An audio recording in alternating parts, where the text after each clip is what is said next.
আখিরাতের প্রথম ঘাঁটিটাই হইল কবর। আখিরাতের প্রথম ঘাঁটিটাই হলো কবর। এই কবরের ঘাটে যদি কেউ আটকা পড়ে যায়, অন্য কোনো ঘাট পার হওয়া তার পক্ষে সম্ভব হবে না। আর কবরের ঘাটটা যেই ব্যক্তি সহজে পার হইয়া যাবে, অন্য কোনো ঘাটের মধ্যে ওই ব্যক্তি আর আটকে থাকবে না। মুমিন ব্যক্তিরা হাসি দিয়ে যাওয়ার কারণ হলো এদের কবরের মধ্যে তাদের কোনো চিন্তা নাই। কারণ মুমিন ব্যক্তিরা কবরে যাবার পরে প্রত্যেকটা মানুষ যখন কবরে যাবে তাদেরকে তিনটা প্রশ্ন করা হবে। কয়টা? কবরের প্রশ্ন কয়টা? এটা আমরা সবাই জানি, কবরের প্রশ্ন তিনটা। এর প্রথম প্রশ্নটাই হলো মান রাব্বুকা, তোমার রবকে। যদি মুমিন ব্যক্তি হয় ওই ব্যক্তি হাসি মুখে বলবে রব্বি আল্লাহ, আমার রব আল্লাহ। ওমান দীনুকা, তোমার দিন কি? তখন মুমিন ব্যক্তি যদি হয় ঠাস করে বলে ফেলবে দীনিয়াল ইসলাম, আমার দিন হলো ইসলাম।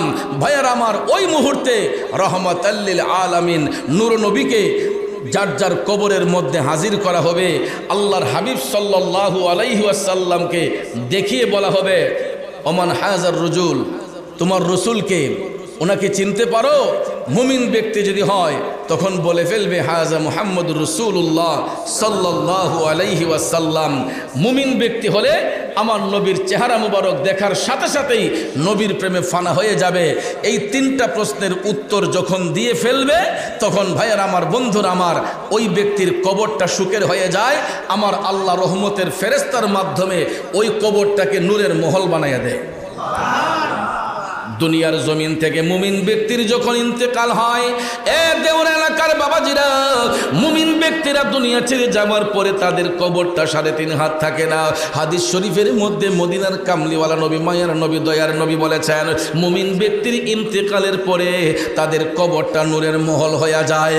আফসোস হবে ওই সমস্ত জাহান্নামী লোকগুলার জন্য, কারণ জাহান্নামী লোকগুলা যখন দুনিয়া ছেড়ে যাবে তাদের চেহারাটা বিকৃত হয়ে যাবে, তাদের চেহারার মধ্যে পরিবর্তন হয়ে যাবে, চোখগুলা বড় বড় হয়ে যাবে, বিদ্রুপের মতো হয়ে যাবে। ওই মুহূর্তে তাদেরকে কবরের মধ্যে পাঠাইবার পরেও প্রশ্ন যখন করা হবে তিনটা, একটা প্রশ্নের উত্তর তখন ওই জাহান্নামীরা দিতে পারবে না। তিনটা প্রশ্নের একটা উত্তর যখন দিতে পারবে না তখন দুই পাশের মাটি এমনভাবে তাকে চাপ দিয়া ধরবে। হাদিস শরীফের মধ্যে আমার নবী কামলিওয়ালা বলেছেন মুরগের হাড্ডিতে কামড় দিলে যেই রকম মর মর করে ভেঙে যায়, জাহান্নামী ব্যক্তিগুলাকে কবরে রাখার পরে দুই পাশের মাটি যখন চাপ দিবে তাদের ডান পাজরের হাড্ডিগুলা বাম পাজরে চলে যাবে, বাম পাজরের হাড্ডিগুলো ডান পাজরে চলে আসবে। মর মর করে ধুলি করার মতো ধুলিসাৎ হয়ে যাবে। ওই জাহান্নামীদেরকে কবরে রাখার পরে তাদের কবর প্রশস্ত হবে না, বরঞ্চ দুই পাশের মাটি এমনভাবে তাদেরকে কবরের মধ্যে চাপ দিবে, মাটির চাপে এদের কবরের মধ্যে জাহান্নামের আগুন ধাউ ধাউ করে জ্বলবে। জুরে জুরে কন্যা নাউজুবিল্লাহ। তাহলে বলুন বাজান, আমরা কি কবরে শান্তি চাই না অশান্তি চাই? কবরটাকে শান্তি চাই নাকি অশান্তি চাই? আমার কমিটির ভাইয়েরা বলেছে হুজুর কবর হাসর সম্পর্কে দুই একটি কথা শোনাবেন। আসলে বাজান আমার বন্ধুরা, কবর হাসরের কথা বলতে গেলেই তো দয়াল নবী মায়ার নবীর প্রেমের কথা বের হয়ে যায়। কারণ আজকে কবরের সম্পর্কে আমরা যে আলোচনা পাইলাম এটা পাইছি একমাত্র আমার নবীর কারণে, ঠিক না বেঠে? আল্লাহর হাবিব সাল্লাল্লাহু আলাইহি ওয়াসাল্লাম যখন মেরাজ শরীফের মধ্যে গিয়েছিলেন, আমার আল্লাহ তাআলা আপন হাবিবের জন্য জান্নাত জাহান্নামকে সুসজ্জিত করেছিলেন। জান্নাত জাহান্নামকে আল্লাহ তাআলা সুসজ্জিত করেছিলেন হাবিবকে দেখানোর জন্য। আল্লাহ রাব্বুল আলামিন আরশ কুরসি লৌহ কলম সব কিছু ফেরেশতাদের মাধ্যমে সাজাইয়া দিছে। বন্ধুরে, আমার মদিনার কামলিওয়ালা নবী, মায়ার নবী, দয়ার নবী যখন প্রথম আসমানের মধ্যে উত্তোলন হইলেন, প্রথম আসমানে যাইয়া মানব জাতির আদি পিতা বাবা আদম শফিউল্লাহর সাথে যেদিন সাক্ষাৎ হলো, আদম নবী সাক্ষাৎ পাওয়ার পরে তিনি মারহাবা জানাইয়া রসুলকে অভ্যর্থনা জানালেন। তারপরে আমার রসুলকে জান্নাত এবং জাহান্নাম দেখার আবদার করা হলো যে ওগো হাবিব, আপনার জন্য রব্বুল আলামিন জান্নাত এবং জাহান্নামকে সুসজ্জিত করেছেন। আপনি চাইলে আগে জান্নাত দেখতে পারেন, আপনি চাইলে আগে জাহান্নামটাও দেখতে পারে। আমার মদিনার কামলিওয়ালা নবী, দয়ার নবী ডাক দিয়ে বলতেছে, জিবরাইল, আমি জান্নাত দেখব, পরে আগে জাহান্নামের অবস্থা দেখতে চাই। নবী আমার জান্নাত পরে দেখবেন, জাহান্নামটা আগে দেখতে চাইলেন। আমার মদিনার কামলিওয়ালা নবী ডাক দিয়া কই, জিবরাইল, আমার উম্মতদেরকে জাহান্নামে কোন হালতের মধ্যে রাখা হয়, আমি আগে জাহান্নামের অবস্থাটা দেখতে চাই। জিবরাইল আলাইহিস সালাম আমার নবীজির পিছন পিছনে রাসূল জাহান্নামের গেট দিয়ে প্রবেশ করলেন জাহান্নামটা দেখার জন্য। এ বন্ধু, জাহান্নামে প্রবেশ করার সাথে সাথে আমার রাসূল দেখতে পাইলেন কিছু কিছু লোক দেখা যায়, এরা নিজের শরীরের গোশত নিজে চাবায়া চাবায়া খায়। নাউজুবিল্লাহ, কি বলবেন না? মদিনার কামলিওয়ালা নবী এই দৃশ্যটা দেখার সঙ্গে সঙ্গে টপ টপ করে চোখের পানি ছেড়ে কান্না শুরু করে দিলেন। ও জিবরাইল, এই লোকগুলা নিজের শরীরের গোশত নিজে চাবায়া খাচ্ছে। জিবরাইল রে, এরা কারা? জিবরাইল আলাইহিস সালাম ডাক দিয়া কয়, নবী গো, ইয়া রাসূলুল্লাহ, এরা আপনার উম্মতের মধ্যেই একদল লোক। নবী গো, এরা আপনার উম্মতের মধ্যেই একদল লোক। দুনিয়ার জমিনে এরা মানুষের হক নষ্ট করত, দুনিয়ার জমিনে এরা মানুষের সঙ্গে প্রতারণা করত, মানুষকে ঠকাইতো। ইয়া রাসূলুল্লাহ, ওই লোকগুলা এতিমের সম্পদ গ্রাস করত।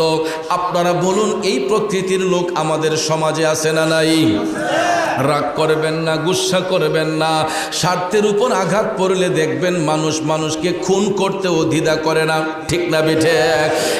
বাবাজিরা আমার, বন্ধুরা আমার, যারা জুলুম করে, নির্যাতন করে, মানুষের হক যারা নষ্ট করে, মানুষের সঙ্গে যারা প্রতারণা করে, এটা দুনিয়াতে করতে পারে, কিন্তু আখেরাতে তার পরিণতিটা আমার নবী দেখেছেন। জাহান্নামে ওই সমস্ত ব্যক্তিরা নিজের গোশত নিজে চাবায়া চাবায়া খায়। জাহান্নামে তাদের জন্য কোনো খাবার পণ্য রাখা হয় নাই। এই জন্য পেটের ক্ষুধায় নিজের শরীরের গোশত চাবায়া চাবায়া খাইয়া হাড্ডি বের করে ফেলবে।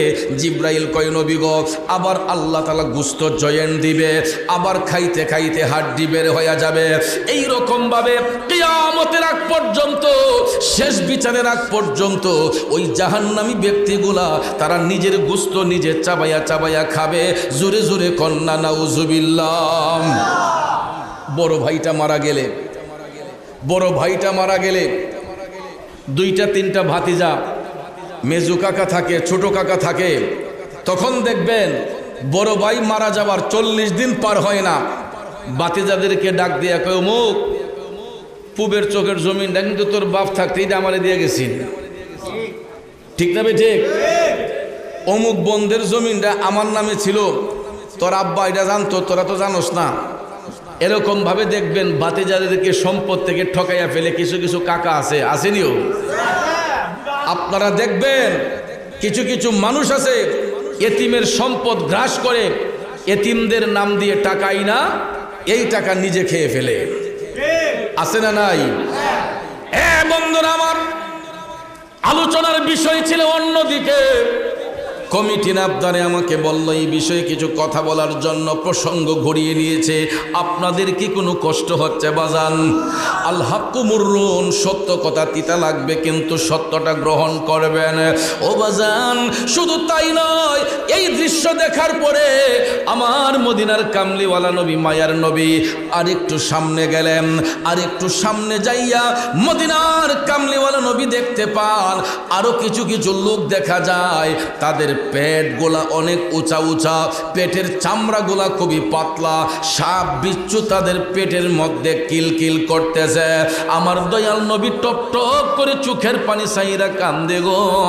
মদিনার কামলিওয়ালা নবী কান্না করে দিলেন। জিবরাইল আলাইহিস সালাম ডাক দিয়া কয়, নবী গো, আপনি কাদের জন্য কান্দেন? এরা হচ্ছে আপনার উম্মতের মধ্যেই একদল লোক, দুনিয়ার জমিনে নবী গো, এরা সুদ খাইতো, ঘুষ খাইতো, আছে না নাই? আছে না নাই? ইয়া রাসূলুল্লাহ,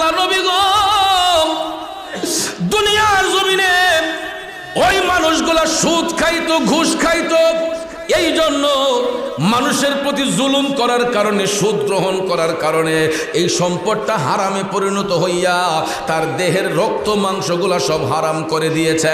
আর ওই হারাম সম্পদগুলা ভক্ষণ করার কারণে এইগুলা পেটের মধ্যে যাইয়া সাপ বিচ্ছু হইয়া গেছে।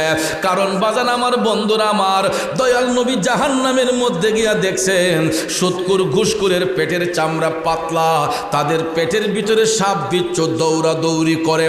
নাউজুবিল্লাহ কোন।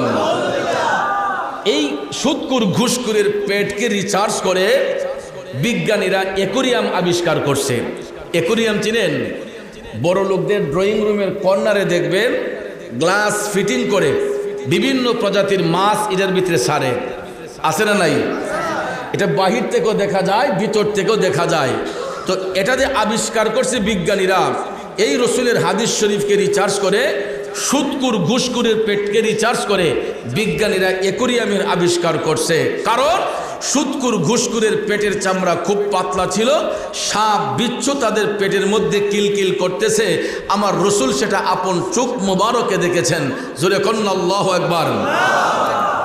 বন্ধুরা আমার, অল্প দিনের জিন্দেগি পাইয়া সম্পদশালী হওয়ার জন্য, অল্প দিনের জিন্দেগি পাইয়া সম্পদশালী হওয়ার জন্য, রাতারাতি বড় লোক হওয়ার জন্য দেখবেন কিছু কিছু খন্নাস আছে মানুষের সম্পদ নষ্ট করে, মানুষের হক নষ্ট করে, মানুষের কাছ থেকে কষ্ট দিয়া সুদ গ্রহণ করে, ঘুষ গ্রহণ করে। আসেনি?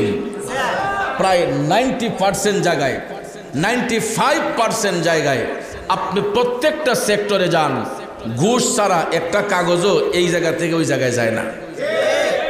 কথা বলেন ঠিক না বেঠিক? তাদের যেমন দোষ আছে আমাদেরও দোষ আছে, তাদের যেমন দোষ আছে আমাদেরও দোষ আছে, বরঞ্চ আমাদের দোষটা তাদের চাইতে বেশি। তারা আবদার করতেই আমরা দিয়ে দেই, আর আমরা তো একজন দেওয়াই না, একটা ব্যক্তিরে দেওয়ার জন্য 10 জন রেডি থাকে। তাহলে খারাপ কি ওই লোকটা না আমরা সবাই? আমরা সবাই খারাপ। আমরা যদি এই জিনিসটা বন্ধ করে দেই তাহলে এই সুদ ঘুষ আস্তে আস্তে বন্ধ হয়ে যাবে। কথা বলেন ঠিক না বেঠে? রাগ করবেন না, আল হাক্কু মুররুন। বাদান আমার, বন্ধুরা আমার, সুদখোর ঘুষখোর এদের পেটের চামড়া খুবই পাতলা থাকে, এদের পেটের ভিতরে সাপ বিচ্ছু দৌড়াদৌড়ি করে। আপনারা আবার একটা জিনিস লক্ষ্য করবেন, রসুল বলেছেন যারা হারাম খায়, হারাম গ্রহণ করে, এদের মুখের মধ্যে বেশি বেশি আল্লাহ নবীর জিকির থাকবে। সুদকুর ঘুষ করে দেখবেন নামাজ রোজা একটু বেশি করেনিও। আপনারা দেখবেন সমাজে যারা মার্কা মারা সুদকুর ঘুষখোর, অনেক সময় এদের আমল আখলাক দেখা আমরা অনেক সময় মসজিদের সভাপতি সেক্রেটারি বানাই দেয়। কথা কোন ঠিক না বেঠিক? টাকাওয়ালা পয়সাওয়ালা দেখা অনেক জায়গায় দেখবেন সুদকুর ঘুষখোরে মসজিদের সভাপতি সেক্রেটারি বানাই ফেলি। আর ইডা বাইরে খাইতে খাইতে মসজিদের সভাপতি সেক্রেটারি হইয়া অনেক সময় দেখা যায় মসজিদের দান বাক্সের টাকাগুলো খাইয়া লাই। কথা কোন আছে না নাই? ওরে বাগানে সর্পের সীমা নাই, আদর করি সর্প রেখে সইও না রে ভাই। ওরে সর্বঙ্গে বিষে ভরা ধ্বংসিলে প্রাণ বাসে না, অজ্ঞানে কি চিন্ত পারে আকবরী সোনা। কথা কোন ঠিক কিনা? ওর ভাই বাগানে পাখির সীমা নাই, কাকের মুখে ময়নার বুলি শুনছনি রে ভাই। ওরে কাকো কালো কুকিল কালো, কাকো কালো কুকিল কালো, আরো কালা ময়না, অজ্ঞানে কি চিন্ত পারে আকবরী সোনা। এ বিবেকবান মানুষ যারা একটু যাচাই বাছাই কইরা মসজিদের সভাপতি বানাইবেন, সেক্রেটারি বানাইবেন, পয়সার জোর দেইকা চামড়া সুন্দর দেইকা বানাইবেন না। সুদকুর ঘুষখোর কখনো মসজিদের সভাপতি হওয়ার যোগ্যতা রাখে না, সুদকুর ঘুষখোর কখনো মসজিদ মাদ্রাসার সেক্রেটারি হওয়ার যোগ্যতা রাখে না। ঠিক না বেঠে? আব্বাজিরা আমার, আর রাগ করবেন না, গুসা করবেন না। ওই সমস্ত সুদকুর ঘুষকুর যারা, রসুল বলেছেন এদের মুখের মধ্যে জিকির থাকবে বেশি, এদের মধ্যে আমল থাকবে বেশি। এমন আমল করবে, করতে করতে কপালের মধ্যে কালো দাগও পড়ে যাবে। সুদকুর ঘুষখোর নামাজ পড়তে পড়তে দেখবেন কপালে কালো দাগও পড়ে যায়। ভাইয়ের আমার, বন্ধুর আমার, এটার একটা কারণ রসুল বলেছেন যে ওই ব্যক্তি হাসরের ময়দানে সবাই যখন নফসি নফসি বলে কান্না করবে, আমার আল্লাহ যেই দিন নেকি বদি ওজন করবে, তাহলে সুদকুর ঘুষকুর যে চোখের পানি সাইরা ইবাদত করছে, তার চোখের পানির বদৌলতে ওই ব্যক্তির আমলে যদি কোনো নেক ঠাই খাওয়া থাকে, এটা আমার আল্লাহ জমা রাখে। কি করে জমা রাখে? হাসরের ময়দানে যার কাছ থেকে সুদ গ্রহণ করছিল, ওই ব্যক্তির গুনার পাল্লা যদি বাড়ি হয়ে যায়, ওই সুদকুর ঘুষকুরের নেক আমলটা ওই ব্যক্তির পাল্লায় দেওয়া হয়। যার কাছ থেকে সুদ গ্রহণ করেছিল, ওই ব্যক্তির প্রতি যে জুলুম করেছিল, তার নেকের পাল্লা তখন ভারী করে দেওয়া হয়। এই জন্য আমার বাবাজিরা, বন্ধুরা, সুদকুর ঘুষকুরদের ফলো করে দেখবেন, এরা নামাজ পড়বে, রোজা রাখবে, এরা দেখবেন বেশি বেশি ওজিফা পড়বে, কিন্তু দেখবেন এরা সঙ্গে সঙ্গে আবার মিথ্যা কথাও বলে ফেলে। আছে না নাই? বিভিন্ন এলাকায় বিচার আচার হইলে দেখবেন অনেক বিচারকরা বিচারকে বসে, সালিশি বৈঠকের মধ্যে বসে। আজানটা হইলেই দেখবেন পহর থেকে টুপিটা বাইর করে করে নামাজটা হইরাই, নামাজটা ফুরি এই দেখবেন হাসারে মিশা কইতেছে, মিশারে হাসা কইতেছে। আছে না নাই? বেশি লাগে না? আমাদের দেশে ইমান নষ্ট করার জন্য 500 টাকার একটা নোটিশ যথেষ্ট। তলে দা গিয়া যদি 500 টাকা ধরাই দেন, ও যা রায় তোর হুক্কি যাইব। আমি আছি, কথা কোন ঠিক না? ঠিক, আমি আছি, তুই চিন্তা করিস না, না হতেল না ঘুমাগা। এইরকম ভাবে সাদাকে সাদা বলার লোক নাই, কালোকে কালো বলার লোক নাই, সত্যকে মিথ্যা বানায়, মিথ্যাকে সত্য বানায় যারা, ওই সমস্ত ব্যক্তিগুলা জাহান্নামের মধ্যে পতিত হয়ে যায়। আর সুদখোর ঘুষখোর যারা, তাদের পেটের চামড়া পাতলা হয়, পেটগুলা বড় বড় হয়। রসুল বলেছেন এদের পেটের মধ্যে সাপ বিচ্ছু কিলকিল করতেছে। আর জিব্রাইল ফেরেশতা রসুলকে ডাক দিয়া বললেন, নবী গো, সুদখোর ঘুষখোরের পেটের মধ্যে যেই সাপে কামড়াইতেছে, এই একটা সাপ যদি দুনিয়াতে বের হইয়া কালো শ্বাস মারে, নবী গো, এই সুদখোর ঘুষখোরের পেটের সাপগুলা যদি দুনিয়াতে বের হইয়া একটা কালো শ্বাস মারে, এই সাপের বিষে গোটা পৃথিবীটা অন্ধকার হইয়া যায়। জোরে জোরে কন্যা নাউজুবিল্লাহ। বাজান, সুদকুর ঘুষকুরের পেটে যেই সাপ, একটা সাপ বের হইয়া যদি কালো একটা শ্বাস মারে, জিব্রাইল ফেরেশতা বলতেছে, ইয়া রাসূলুল্লাহ, গোটা পৃথিবীটা অন্ধকার হয়ে যাবে। কিন্তু ওই সুদকুর ঘুষকুরের পেটের মধ্যে কিয়ামত পর্যন্ত এই 20 দর সাপগুলা কামড়াইতে থাকবে, কিয়ামত সংগঠিত হওয়ার আগ পর্যন্ত। এখন বলুন, আমরা হারাম খাইব না ছাড়ব? ও মিয়া, রিজিকের মালিক কে? জুলে বলেন, রিজিকের মালিক কে? গত কয়েক বছর আগে যে করোনা মহামারী গেছে, আমরা ডরাইয়া নাইয়ের গোড়াত মুসরা মারছে, না জানি মইরা জায়গা। কিন্তু যত ভয় পাইছি না কেন, আমাদের ঘরে কি খাবারের কোনো কমতি ছিল? বলেন, কারো ঘরে রিজিক কম ছিল? মহামারী করোনা যে গেছে, তখন মানুষ আরো বেশি বেশি বালা খাইছে। না মিথ্যা বললাম? রিজিকের মালিককে। হারাম খাইয়া রিজিক বাড়াবো, এই হারাম খাইয়া রিজিক বাড়াইলে এটা তো হালাল হয় না, এটা রক্ত মাংসগুলাকে হারাম করে ফেলে। এই জন্য 3 বেলা না খাইয়া প্রয়োজন হলে 1 বেলা খাবো, তারপরে যাতে আমাদের খাবারটা হালাল হয়। হালাল রুজি যারা উপার্জন করবে, হালাল রিজিক যারা ভক্ষণ করবে, ওই ব্যক্তির শরীরের রক্ত মাংসগুলোও আল্লাহর জিকির করে, শরীরের পশমগুলোও মৌলার জিকিরে ফানা হয়। এই জন্য দেখবেন ওই মুমিন ব্যক্তিরা দুনিয়া ছেড়ে যাবার পরে তাদের কবরটাও শান্তির হয়। ঠিক না ঠিক? যাক ভাইয়ের আমার, জান্নাতের আলোচনা আর একটু পরে করতেছি, আসুন জাহান্নামের আরো কিছু আলোচনা আমরা শুনে যাই। রসুল যখন আরেকটু সামনে গেলেন, যাইয়া দেখতেছেন আরো কিছু কিছু লোক দেখা যায়, এদের পাওগুলা উপর দিকে, মাথাগুলা নিচ দিকে, এবং তাদের মাথার মগজগুলা বাতের ফেনের মতো ঠকবক ঠকবক করে মাটিতে গলাইয়া গলাইয়া পড়তেছে। আমার রসুল এই দৃশ্য দেখে টপ টপ করে চোখের পানি সাইরা নবীজি কাঁদতেছেন আর বলতেছেন, জিব্রাইল রে, ও জিব্রাইল, এই হতভাগ্য লোকগুলা কারা? এদের পাওগুলা উপর দিকে, মাথাটা নিচের দিকে, কারণটাকে? জিব্রাইল আলাইহিস সালাম ডাক দিয়া কই, নবী গো, ইয়া রাসূলুল্লাহ, মায়ার নবী গো, এরা আপনার উম্মতের মধ্যেই একদল লোক দুনিয়ার জমিনে এরা পাওয়ার উপর ভর করে যাইয়া মানুষ হত্যা করত, মানুষরে খুন করত, মানুষের শরীর থেকে রক্ত ঝরাইত। আপনারা বলুন এই প্রকৃতির লোক আছে না নাই? মোবাইলটা খুললা দেখেন, ইউটিউবে ঢুইকা দেখেন, ফেসবুকে ঢুইকা দেখেন, প্রতিদিন একটা একটা খুন হচ্ছে, মার্ডার হচ্ছে, ভাই এক ভাই আরেক ভাইকে মেরে ফেলছে, আপন ভাই ভাইকে মেরে ফেলতেছে। প্রতিদিন এই রকম অহরহ ঘটনা ফেসবুক ইউটিউবের মধ্যে খুঁজলে পাওয়া যায়, আছে না নাই? আমার যুবক বন্ধুরা, একটু মনোযোগ, লম্বা কথা বলবো না। দয়াল নবী দেখতে পাইলেন কিছু কিছু মানুষের পাওগুলা উপর দিকে, মাথাটা নিচের দিকে। এর কারণ হলো এরা দুনিয়াতে পাওর উপর ভর কইরা মানুষ হত্যা করত, মানুষের শরীর থেকে রক্ত ঝরাইত। এই জন্য আমার আল্লাহ তাআলা তাদের উপর নারাজ হইয়া জাহান্নামের মধ্যে ওই লোকগুলাকে শাস্তি প্রদান করতেছেন। রাসূল বলতেছেন কিয়ামতের আগ পর্যন্ত ওই লোকগুলা জাহান্নামের আগুনে জ্বলতে থাকবে, তাদের মাথার মগজগুলা টপ টপ করে মাটিতে গলায়া গলায়া পড়বে। শুধু তাই নয় বাবাজিরা, আর একটু সামনে যাইয়া আমার মদিনার কামলিওয়ালা নবী বিদ্রুপের মতো কান্নার শব্দ শুনতে পাইলেন। কারা যেন চিৎকার করে কান্নাকাটি করতেছে। হঠাৎ করে রাসূল দেখতেছেন কিছু কিছু কবর দেখা যায়, কবরের মাটিগুলা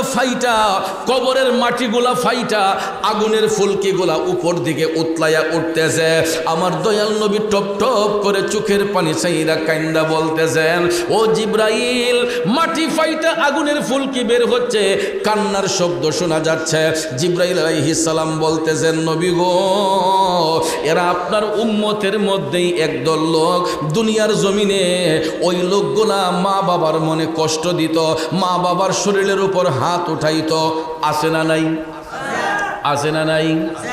এ দেওরা গ্রামের বাবাজিরা, গভীর মনোযোগ। মা বাবার অবাধ্য সন্তানগুলোকে কবর দেশে আমার আল্লাহ জাহান্নামের আগুন দিয়া জ্বালায়। জিব্রাইল আলাইহিস সালাম বলতেছে, নবী গো, এরা কান্না করতেছে কারণ তাদের কবরের মধ্যে জাহান্নামের আগুন জ্বলতেছে। কারণ সন্তান মা বাবার মনে যখন আঘাত দেয়, সন্তান যখন মা বাবার গায়ের উপর হাত উঠায়, আল্লাহ তাআলা ওই সন্তানের উপর নারাজ হইয়া যায়। বন্ধুরা, আমার মা বাবা সন্তানকে অন্তর থেকে অভিশাপ দেয় না, কিন্তু মা বাবার মনের কষ্টটা যখন অনুভব হয়, এই কষ্টটাই তাদের জন্য অভিশাপ হইয়া যায়। মা বাবার মনের কষ্টটাই সন্তানের জন্য অভিশাপ হইয়া যায়। এই জন্য আল্লাহর হাবিব সাল্লাল্লাহু আলাইহি ওয়াসাল্লাম বলতেছেন, যেই সন্তানগুলা মা বাবার মনে কষ্ট দেয়, মা বাবার দিলের মধ্যে আঘাত দেয়, এদেরকে জাহান্নামের মধ্যে আমার আল্লাহ নিক্ষিপ্ত করে, জাহান্নামের আগুন দিয়া তাদেরকে জ্বালানো হয়। কিয়ামত পর্যন্ত ওই সন্তানগুলাকে জাহান্নামের আগুন দিয়া জ্বালানো হইবে। তাইলে বলুন, মা বাবার সঙ্গে সদ্ব্যবহার করা দরকার আছে না নাই? কিন্তু কেমনে রে আব্বা, বিয়ে শাদী করার পরে বিবির ফান্দে পইরা অনেক সন্তান আছে মা বাপ নিয়ে খাইতেই চায় না, তাদেরকে জুদা করে দেয়, আলাদা করে দেয়। কথা কোন ঠিক না বেঠিক? এমন পরিবার আছে না? ম্যাডাম আসলে পরেই দেখবেন স্ত্রী যখন স্বামীরে মন্ত্র দেয় যে আমি তোমার মা বাপ লে খাইতাম না, তখন দেখবেন আস্তে আস্তে ওই ছেলে, যেই ছেলে কোনোদিন বাবার চোখের সামনে দাঁড়ায় কথা বলে নাই, যেই ছেলে কোনোদিন মায়ের সামনে দাঁড়ায় কথা বলে নাই, কিন্তু বিবির ধোঁকার মধ্যে পইরা দেখবেন বাবারে কয় যে আমার জুদা করে দেন, আমি আর আপনার লেখাইতাম না। আসেনি এরকম? যুবক বন্ধুরা আমার, পায়ে হাত ধরে বলবো, কোন মা বাবার নিয়ে ভাগাভাগি করতেছো? যেই বাবা নিজের মুখে খাবার না দিয়া তুমি সন্তানরে খাওয়াইলো, যেই মা নিজের মুখের খাবারটা সন্তানের মুখে তুইলা দিল, আজকে উপযুক্ত হইয়া সাবালক হইয়া রোজগারি হইয়া আমরা মা বাবারে নিয়ে ভাগাভাগি করতেছি। হাদিস শরীফে আমার মদিনার কামলিওয়ালা নবী বলেছেন, মৃত্যুর আগের দিন পর্যন্ত কোনো সন্তান যদি মা বাবার গোলামি করে, ওই মা বাবার ঋণ পৃথিবীর কোনো সন্তান কোনো টাকা পয়সা সম্পদ দিয়া শোধ করতে পারবে না। আওয়াজ করে বলুন ঠিক না বেঠে? এই জন্য কবি বলেছেন, ও মায়ের একদার দুধের দাম কাটিয়া গায়ের চাম, একদার দুধের দাম, মায়ের একদার দুধের দাম কাটিয়া গায়ের চাম, পাপোশ বানাইয়া ঋণের সুদ হবে না, এমন দরদি ভবে কেউ হবে না আমার মা গো। কথা বলেন ঠিক কিনা বন্ধু? পৃথিবীর সমস্ত ধন সম্পদ টাকা পয়সা যদি এক পাল্লায় রাখা হয়, মা দুঃখিনীর একটা ফোঁটা দুধ যদি এক পাল্লায় রাখা হয়, আমার মদিনার কামলিওয়ালা নবী বলেছেন ওই মায়ের একটা ফোঁটা দুধের পাল্লাই বাড়ি হইয়া যাইব। আর পৃথিবীর সন্তানগুলা সমস্ত সময় সর্বসময় মায়ের কাছে ঋণী হইয়া থাকে। সব ঋণ শোধ করতে পারলেও মায়ের ঋণ পৃথিবীর কোনো জিনিস দিয়া শোধ করা যায় না। এই একটা ঘটনা আপনাদেরকে বলি। ওই মায়ের দুধের ঋণ শোধ করার চেষ্টা করেছিলেন একজন আল্লাহর ওলি, যিনি মায়ের সেবা করে আল্লাহর ওলি হয়েছেন। ওনার নাম হচ্ছে হযরতে শেখ ফরিদ রহমাতুল্লাহ আলাইহি। জুড়ে কন্না আল্লাহু আকবার। শেখ ফরিদের জীবনী পড়ে দেখলাম উনি একজন মা ভক্ত সন্তান ছিলেন। ভাইয়ের আমার, বন্ধুরা আমার, শেখ ফরিদ একজন ব্যবসায়ী মানুষ ছিলেন। আল্লাহর হাবিব সবচেয়ে বেশি পছন্দ করতেন ব্যবসা। ব্যবসাকে রাসূল পছন্দ করতেন। এই জন্য আমার নবীর সুন্নতকে ধরে রাখার জন্য শেখ ফরিদ রিজিকের তালাশ করার জন্য তিনি ব্যবসা বাণিজ্য করতেন। হাজিরিন, শেখ ফরিদ প্রতিদিন ব্যবসা কইরা যখন বাড়িতে আসতেন, শোবার ঘরে যাইয়া তিনি চিন্তা করতেন, দেখি তো পৃথিবীতে কেউ আসেনি, আমার কাছে কোনো লেনদেন পাই কিনা। তিনি অনেকক্ষণ চিন্তা ভাবনা করে দেখতেন, জানা মতো সবার ঋণ পরিশোধ করা, কেউ তার কাছে কোনো টাকা পয়সা পায় না। শেখ ফরিদ কারো কাছে কোনো লেনদেন নাই, টাকা পয়সা পাওনা নাই। একদিন, 2 দিন, 3 দিন যাবার পরে হঠাৎ একদিন শেখ ফরিদ সুবার ঘরে আইসা তিনি ভাবতে ভাবতে হঠাৎ করে একটা ঋণ তিনি খুঁজে বের করলেন। আমি তো ছোট্টবেলায় আমার মায়ের স্তন থেকে দুধ পান করেছে, আমি শেখ ফরিদ ছোট্টবেলায় তো আমার মায়ের স্তন থেকে দুধ পান করেছে, আমি তো আমার মায়ের কাছে ঋণী হয়ে আসি, আমি তো আমার মার কাছে ঋণী, আমার মার দুধ পান করছি, আমার জানা মতো অন্য কোনো ঋণ নাই, একটা ঋণ আছে, আমার মায়ের দুধের ঋণটা আমাকে শোধ করতে হবে। তখনও তিনি বুঝতে পারেন নাই যে রসুল হাদিস শরীফে বলে রাখছেন যে মৃত্যুর আগের দিন পর্যন্ত মার গোলামি করলে ওই মায়ের দুধের ঋণ শোধ হয় না। এটা না জানার কারণে শেখ ফরিদ তিনি মার কি কাছে দুধের দাবি নেওয়ার জন্য সারাটা রাত বিছানার মধ্যে ঘুমান নাই, ছটফট করতেছেন। দেখবেন টেনশন যখন থাকে, ঘুমের ট্যাবলেট খাইলেও ঘুম আসে না, ঠিক না বেঠিক? মানুষ যখন চিন্তাযুক্ত হয়, টেনশন যুক্ত হয়, তখন দেখবেন ঘুমের বড়ি খাইলেও চোখের মধ্যে আর ঘুম আসে না। কথা বলেন ঠিক কিনা? শেখ ফরিদ সারাটা রাত বিছানার মধ্যে ছটফট করতেছেন। দেওরা গ্রামের বাবাজিরা, সারাটা রাত শেখ ফরিদ বিছানাটার মধ্যে ছটফট করতেছেন। কোন সময় সকাল হবে, কোন সময় তিনি মার কাছে যাইয়া দুধের আবদার পরিশোধ করার জন্য, দুধের ঋণ শোধ করার জন্য আবদার করবে। দেখা যায় রাত যখন যাইতে লাগলো, যাইতে যাইতে যাইতে যখন ফজরের ওয়াক্ত শুরু হয়ে গেল, মুয়াজ্জিন সাহেব আজানের ধ্বনি দিয়ে বলতেছেন, আসসালাতু খায়রুম মিনান নাওম।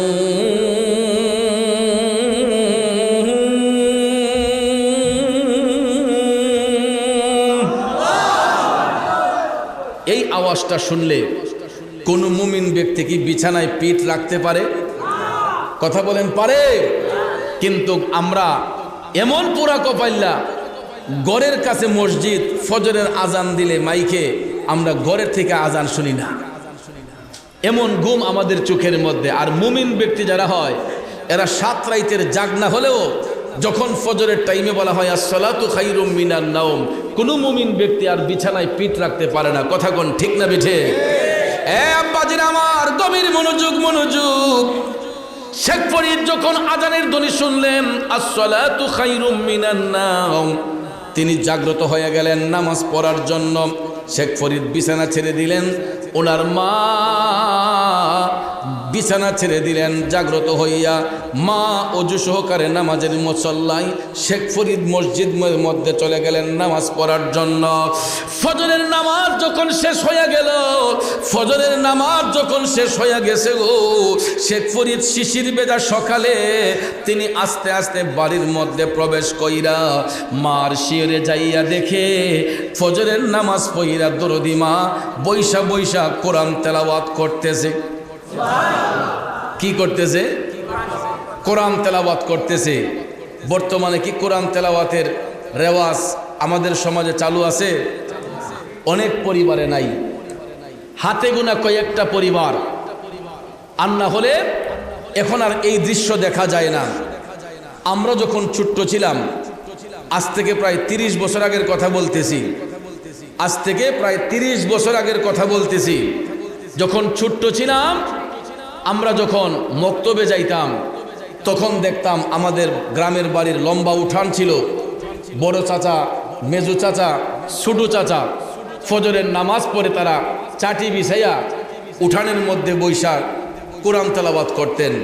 আমাদের মা চাচিরা তারা ফজরের নামাজ পড়ে ঘরে বৈশা তারা কোরআন তেলাওয়াত করতেন। ঠিক না ঠিক? নবীর প্রেমিকেরা, ওই যুগটা বড় ভালো একটা যুগ ছিল রে। যেই যুগের মধ্যে মানুষের তাকওয়া মজবুত ছিল, যেই যুগের মধ্যে মানুষের আমল মজবুত ছিল। কিন্তু এই ডিজিটাল যুগের মধ্যে আইসা আমরা মানুষগুলা সব ডিজিটাল হয়ে গেছি। ডিজিটাল যুগে আইসা আমরা মানুষগুলো এখন ডিজিটাল হয়ে গেছি। দিন দিন ইমানের শক্তি বাড়ার কথা, কিন্তু আমাদের ইমানের পাওয়ার কমতেছে। যুগ যত ডেভেলপ হচ্ছে আমাদের ইমান আকীদা আস্তে আস্তে নষ্ট হচ্ছে। কথা কোন ঠিক কিনা? এটার কারণ হলো, আগে সকালবেলা মা চাচিরা ফজরের নামাজ পড়ে কোরআন তেলাওয়াত করে ঘর বাড়ি ঝাড়ু দিয়া বিসমিল্লাহ বইলা চুলার মধ্যে আগুন দিছে। তাদের সেই বরকতি হাতের নাস্তা পানি খাইয়া আমাদের বাপ চাচারা অফিস আদালতে ক্ষেত খামারে কাজে গেছে। কথা কোন ঠিক না ঠিক? আর এখন রেডিমেড নাস্তা খাইয়া আমাদের শরীরের মধ্যে রোগ ব্যাধি দেখা দিতেছে। এই ফার্ম অয়েল খাইয়া, সয়াবিন খাইয়া, এরপরে কিয়ার আউজুবিল্লাহ বিসমিল্লাহ। সকালবেলা দেখবেন রেডিমেড নাস্তা, অনেকে এখন ঘরে নাস্তা বানায় না, ঘরের সামনেই দোকান, হোটেল থেকে নাস্তা কিনে আইনা খাইয়া দেখবেন গ্যাস্ট্রিকের ব্যথা, ডাইনে গুতায় বামে গুতায়। কথা কোন ঠিক কিনা? বাজান আমার বন্ধুর আমার আস্তে আস্তে পেটের সমস্যা হয়, লিভার সিরোসিস হয়, লিভারে নষ্ট প্রবলেম হয়। একটাই কারণ হলো ওই খাবারগুলো হালালভাবে আসতেছে না। যদি আমরা টাকা দিয়ে আনতেছি, কিন্তু ইরা বানাইতে গিয়া বিসমিল্লাহ আউজুবিল্লাহ বলা হয় নাই। কথা কোন ঠিক না ঠিক? পাক পবিত্রতা নাই, আমল নাই, আখলাক নাই, যেই কারণে এই খাবারগুলোও আমাদের শরীরের মধ্যে গিয়া পুষ্টি যোগায় না, আস্তে আস্তে ক্ষতির দিকে ধাবিত করে। আপনাদের কি রাগ করতেছেন? আমার বাবাজিরাম, মা চাচিরাম ফজরের নামাজ পড়ে কোরআন তেলাওয়াত করে ঘর বাড়ি ঝাড়ু দিয়া বিসমিল্লাহ বলে চুলায় আগুন দিছে রে। কিন্তু বর্তমান জামানার মধ্যে সকালবেলা যদি কোনো পাড়া মহল্লা দিয়া যাওয়া যায়, অনেক ঘরের দরজাই খোলা হয় না, জানলা খোলা হয় না, ঘরের দরজা বন্ধ থাকে, জানালা বন্ধ থাকে। ওই ঘরের মধ্যে কিভাবে রহমত হবে? ওই ঘরের মধ্যে কিভাবে রহমত প্রবেশ করবে? কারণ আমরা নবীর সুন্নাহকে মানি না। কারণ হাদিস শরীফের মধ্যে রাসূল বলেছেন, ফজরের নামাজ পড়ার সাথে সাথে তোমরা ঘরের দরজা জানালাগুলো সব খুলে দাও, ওপেন করে দাও। এটা মনে রাখবেন, ফজরের নামাজ পড়া ঘরের দরজা জানালা সব কিছু খুলে দিবেন। কারণ ওই মুহূর্তে রহমতের হাওয়া ঘরের মধ্যে প্রবেশ করে। সকালবেলার হাওয়াটা ঠিক না ঠিক? এটারও কারণ আছে। কারণটা কি জানেন? এশারের নামাজ পড়া মুমিন ব্যক্তিরা যখন ঘুমের ঘরে যায়, এশারের নামাজ পড়া মুমিন ব্যক্তিরা যখন ঘুমের মধ্যে যায়, তখন আল্লাহ তাআলা একদল ফেরেশতা পাঠান, ওই মুমিনদের শিয়রে দাঁড়াইয়া এরা সারা রাত জিকির করে। এই জন্য মুমিন ব্যক্তির ঘুমটাও একটা ইবাদত। মুমিন ব্যক্তির কি? ঘুমটাও একটা ইবাদত। ওই মুমিন ব্যক্তি এশারের নামাজ পড়ে ফজরের আগ পর্যন্ত যতক্ষণ ঘুমের ঘরে থাকবে, আল্লাহ তাআলা একদল ফেরেশতা নিয়োজিত করেন তাদের শিয়রে দাঁড়াইয়া জিকির করার জন্য। যখন ফজরের আজান যখন হয়ে যায়, ওই ফেরেশতাদেরকে ছুটি প্রদান করা হয়। এরা তাদের ডিউটি শেষ করে এরা যখন তাদের পালক ঝাড়া দিয়ে যায়, তখন তাদের পালকের ঝাড়ায় গোটা পৃথিবীটা শীতল হইয়া যায়। এই জন্য আপনারা লক্ষ্য করে দেখবেন ফজরের টাইমে যত গরমের তাপই থাকুক না কেন, ফজরের সময় দেখবেন শরীরের মধ্যে একটা হিমেল হাওয়া বইতে থাকে, ঠিক না ঠিক? এই জন্য রসুল বলেছেন যে ফজরের টাইমে সকালবেলা ভোরবেলা তোমরা ঘরের দরজা জানালা সব কিছু খুলে দাও, ওই বাতাসটা ঘরের মধ্যে প্রবেশ করলে কলেরা রোগ বেমার আর ওই ঘরে আসবে না। কিন্তু আমরা সকালবেলা কি করি, ঘরের দরজা জানালা আরো বেশি বেশি করে বন্ধ রাখি। ভাইয়ারা আমার, বন্ধুরা আমার, নামাজ পড়তে চাই না, কোরআন তেলাওয়াত করতে চাই না, তাহলে কিভাবে আল্লাহর রহমত আমাদের ঘরে প্রবেশ করবে? কষ্ট হচ্ছে আপনাদের?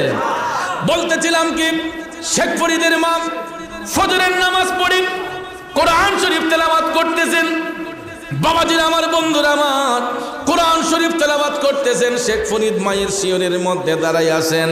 হঠাৎ করে মা যখন বুঝতে পারলেন শেখ ফরিদ মায়ের শিয়রে দাঁড়ানো, তখন মা কোরআন তেলাওয়াত স্টপ করে দিয়া পিছন ফিরে তাকাইয়া দেখে গো, শেখ ফরিদের চোখ দুইটা আগুনের মতো লাল হয়ে আছে। মা ডাক দিয়া কয়, শেখ ফরিদ, কিরে বাজান, রাতে কি বিছানায় ঘুমাস নাই? তোর চোখ দুইটা আগুনের মতো লাল হয়ে আছে কেন? কারণ সন্তানের চেহারার দিকে তাকাইলে মা বুঝতে পারে সন্তানের ব্যথাটা কি, ঠিক না বেঠে? বাবাজিরা আমার, বন্ধুরা আমার, মা যখন ডাক দিয়ে কয়, শেখ ফরিদ, তোর চেহারাটা কেমন কেমন লাগতেছে, কিরে শেখ ফরিদ, রাতে কি ঘুমাস নাই? শেখ ফরিদ ডাক দিয়ে কয়, মা, ও দরদি মা, আপনি ঠিকই বলেছেন, তুমি ঠিকই বলেছো গো মা, আমি সারাটা রাত ঘুমাই নাই। মাগো, তোমার দোয়ার বরকতে তোমার সন্তান শেখ ফরিদের কাছে আজও পর্যন্ত কোনো মানুষের কোনো লেনদেন নাই।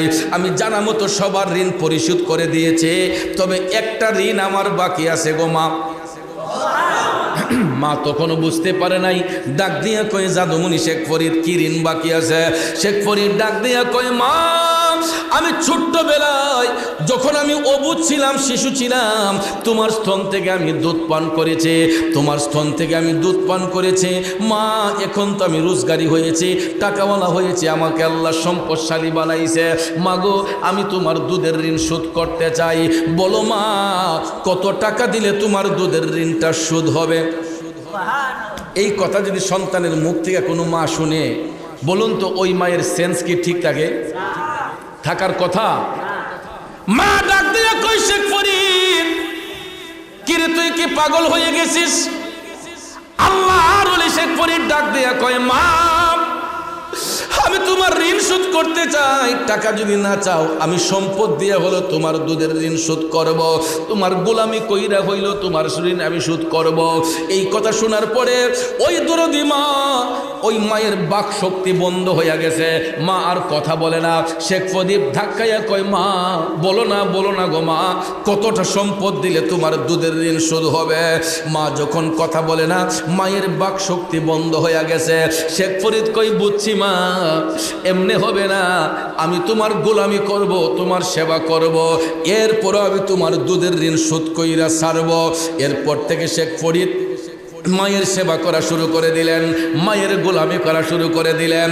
করতে করতে করতে করতে একদিন নয়, 2 দিন নয়, একদিন নয়, 2 দিন নয়, 1 বছর নয়, 2 বছর নয়, 12টা বছর। কয় বছর? এ বন্ধু, 12টা বছর শেখ ফরিদ মারে কাঁধের মধ্যে নিয়ে হাঁটলেন, মার সেবা করলেন।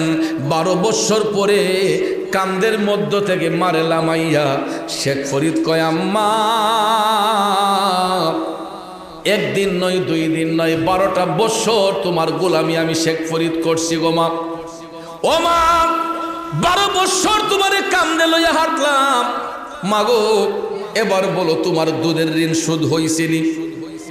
একটা চিৎকার দিয়া মা তখন ডাক দিয়া কয়, শেখ ফরিদ, 12 বছর আমি শুধু তোর আলামতিটা দেখলাম, 12 বছর তোর সেবা শুশ্রূষা পাইলাম, আমি মা কথা বলি নাই, শুধু দেখলাম তুমি শেখ ফরিদ কি করো কি না করো। মা 12 বছর পরে ডাক দিয়া কয়, শেখ ফরিদ, 12 বছর কেন? তুমি যদি 1200 বছরও আমি মার গোলামি করো, আমার নবীর কথা যদি সত্য হয়, আমার রসুলের হাদিস যদি সত্য হয়, তাইলে তুমি 12 বছর কেন, 12,000 বছর গোলামি করলেও আমি মায়ের 1 ফোঁটা দুধের ঋণ শোধ করতে পারবা না। আল্লাহু আকবার, ইয়া রাসূলুল্লাহ। ঘরে ঘরে জালুম, জিন্দাবাদ জিন্দাবাদ। মায়ের একদার দুধের দাম কাটিয়া গায়ের চাপ, পাপোশ বানাইয়া ঋণের সুদ হবে না, এমন দরদি ভবে কেউ হবে না আমার মা গো।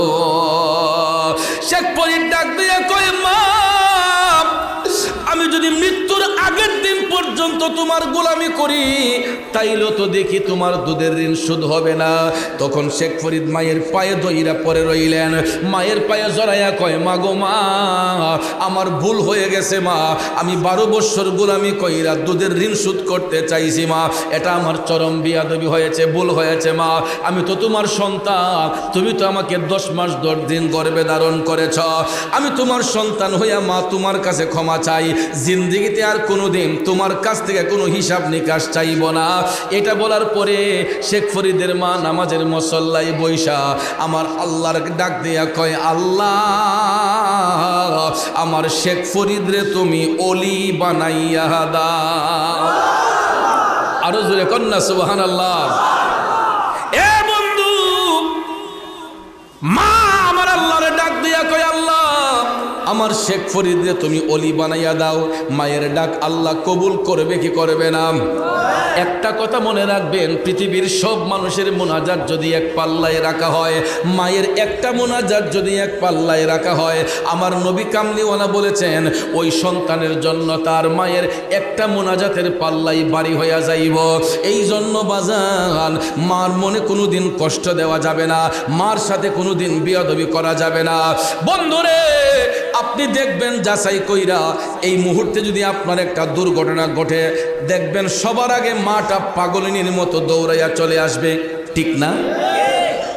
আমি আমার মারে নিয়ে গর্ব করি।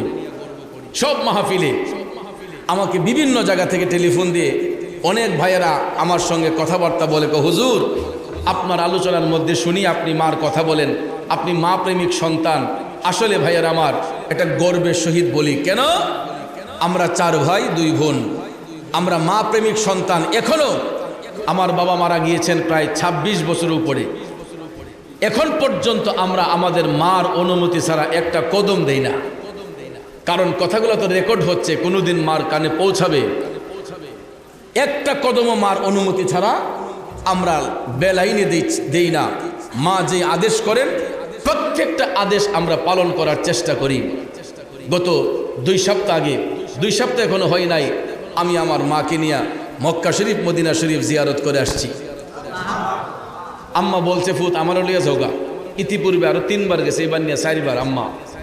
তা আমি তো আল্লাহ পাক আমারে বহুবার নেওয়াইছে। তা আমার আম্মা অসুস্থ শরীর নেব, কয় ফুত নবীর রোজা শরীফটা মরার আগে আর একটা বার দেখে আসি। আমার বাবাজিরা, বন্ধুরা, আমি যখন মাহফিলে যাই, রাত 12টা 1টা 2টা যখন হইয়া যায়, ঘরের স্ত্রী আমার টেলিফোন দিয়ে খবর নেয় না, কিন্তু আমার জন্য একটা মানুষ জাগ্রত হইয়া বইসা থাকে, এই মানুষটা হলো আমার মা। 1টা 1:30টা যখন বাজে, প্রায় সময় মোবাইলের মধ্যে রিংটোনের শব্দ শুনতে পাই। এত রাতে কে আমার খবর নেওয়ার জন্য রিংটোন বাজাইলো? তাকাইয়া দেখি আম্মা।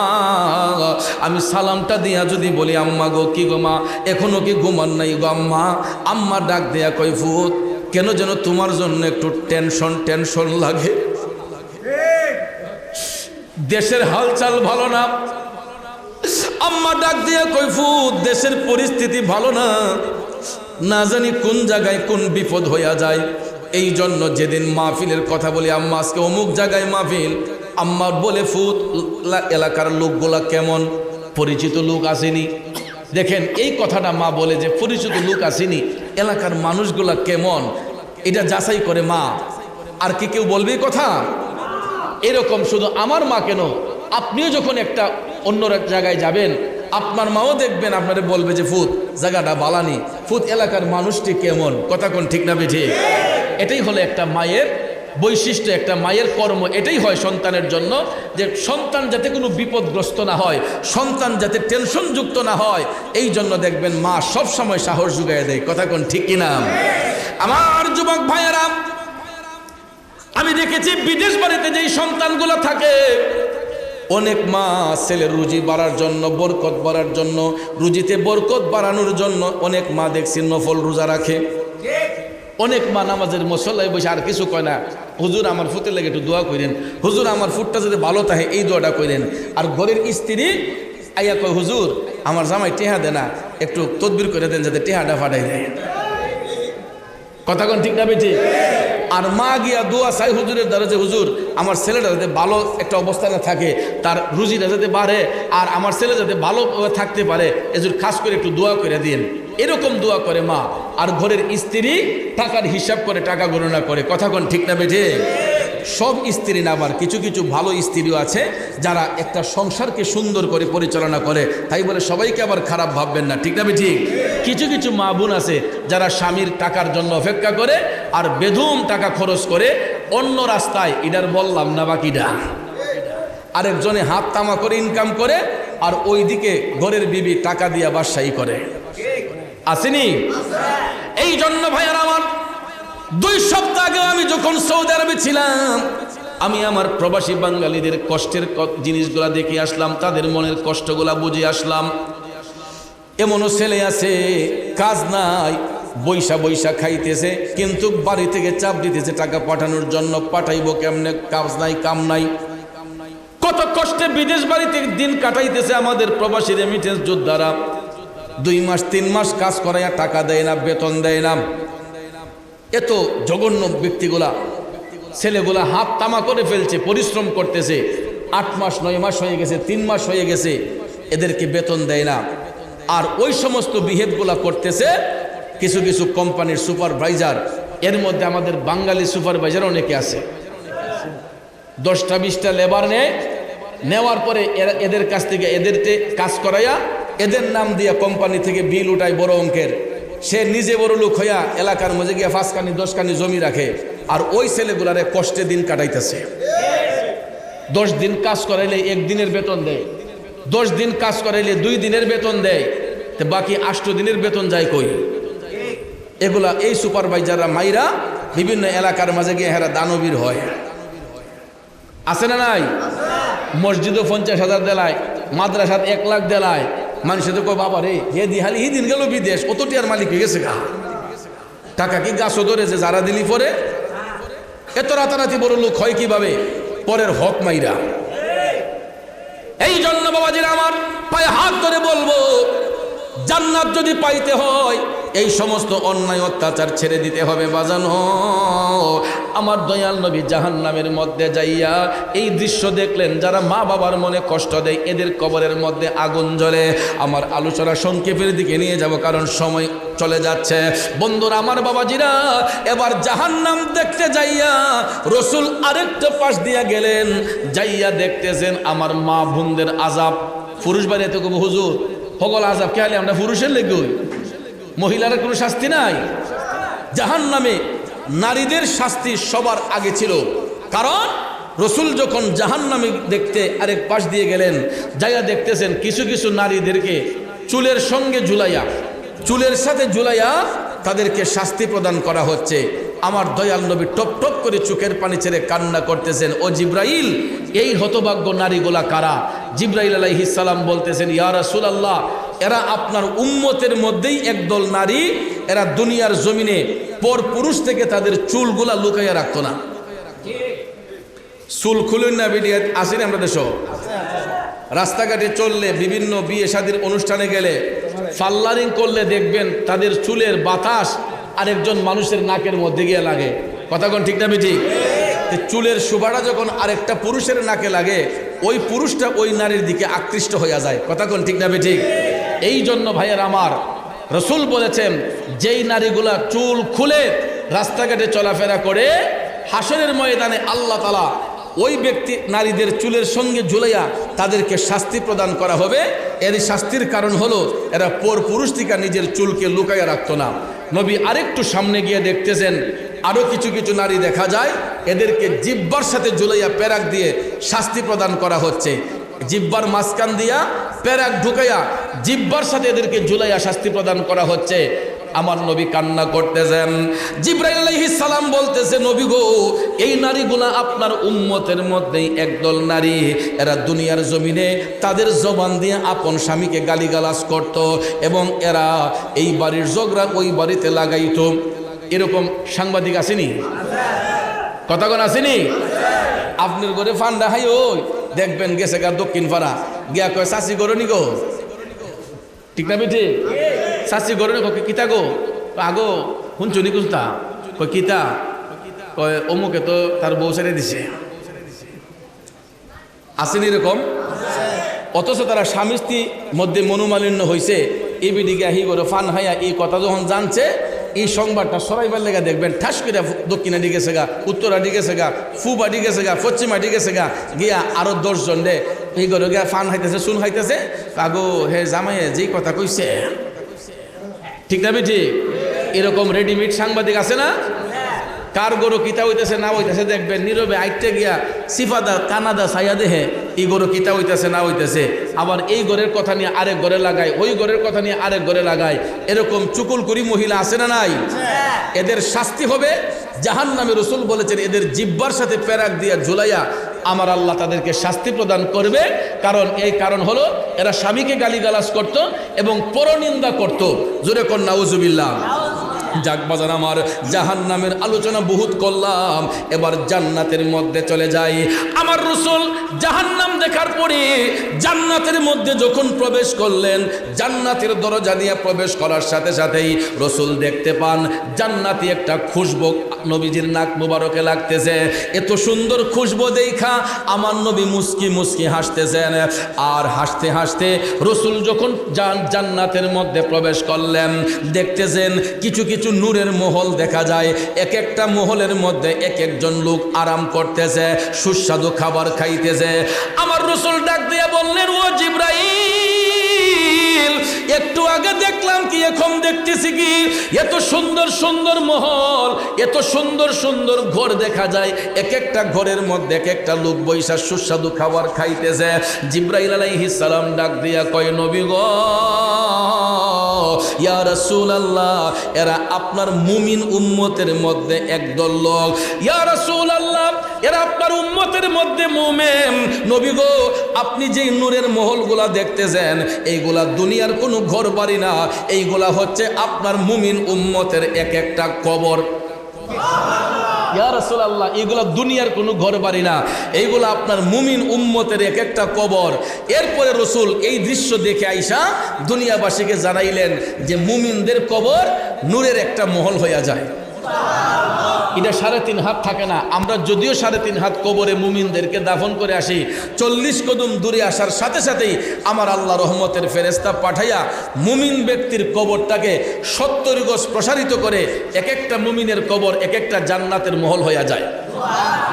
এই জন্য মুমিন ব্যক্তিরা কবরের মধ্যে জিন্দা থাকে, এরা আরামায়েশ করে, খাবার দাবার খায়, সেখানে নেক আমল করে, কিয়ামত পর্যন্ত মুমিনদের কবরে তারা জিন্দা অবস্থায় বসবাস করবে। সুবহানাল্লাহ বলেন। এই কারণে কোনো আল্লাহর ওলি দুনিয়া থেকে যাবার পরে আমরা দেখবেন তাদের মাজার শরীফের জায়গাটা একটু বড় পরিসরে করি না? অনেকে ফতোয়া দেয় যে একজন মানুষ 3.5 হাত কবরে শুইব, অত জায়গা লইয়া অত উঁচা কইরা এই ঘর বানানোর দরকারটা কি? ভাইয়ের আমার, আসলে এদের বুঝের অভাব। কারণ মুমিন ব্যক্তি যারা হয়, যারা আল্লাহর বন্ধু হয়, যারা আল্লাহর ওলি হয়, এদের কবরটা 70 গজ প্রসারিত হইয়া নূরের মহল হইয়া যায়। এই জন্য আমরা দুনিয়াবাসীরা নবীজির এই হাদিস শরীফ রিসার্চ কইরা আল্লাহর ওলিগণ ওফাতের পরে তাদের কবরের জায়গাটা, মাজার শরীফের জায়গাটা আমরা একটু বড় পরিসরে করি, কারণ তারা তো আল্লাহর বন্ধু, ঠিক না ঠিক? আল্লাহর ওলি। এই জন্য ভাইয়েরা আমার, বন্ধুরা আমার রাসূল বলছেন মুমিন ব্যক্তিদের কবরটা নূরের মহল হইয়া যায়। যেই কারণে আমরা ওলিদেরকে ভালোবাসা তাদের ওফাতের পরে তাদের মাজার শরীফের জায়গাটা একটু বড় করে রাখি। কথা কোন ঠিক না ঠিক? কিন্তু ভাইয়েরা আমার, বন্ধুরা আমার, আল্লাহর ওলিগণ এরা হচ্ছে আসমানের পিলার। এই যে দেখেন টিনের চাল দেওয়া হয়েছে, পিলারটি যদি না থাকতো, এই চালটা ঠিক লইলে, তাইলে আমরা তো দেখতেছি আসমানটা ঝুল্লা রয়েছে, যে এই আসমানের তো কোনো খুঁটি নাই, কিন্তু আসমানেরও পালা আছে। আসমানের পালা হচ্ছেন নেককার সালেহীন বান্দাগণ। আর নাইলে এই জমিনের মধ্যে আমরা যেরকম জুলুম করি, পাপ করি, অন্যায় করি, আমাদের পাপের কারণে এই জমিন কবে ধ্বংস হইয়া যাইত, ঠিক না ঠিক? একমাত্র এই জমিনে আল্লাহর অলিগণ বিচরণ করতেছেন বিদায় আমার আল্লাহ এখনো দুনিয়াটারে টিকাইয়া রাখছে।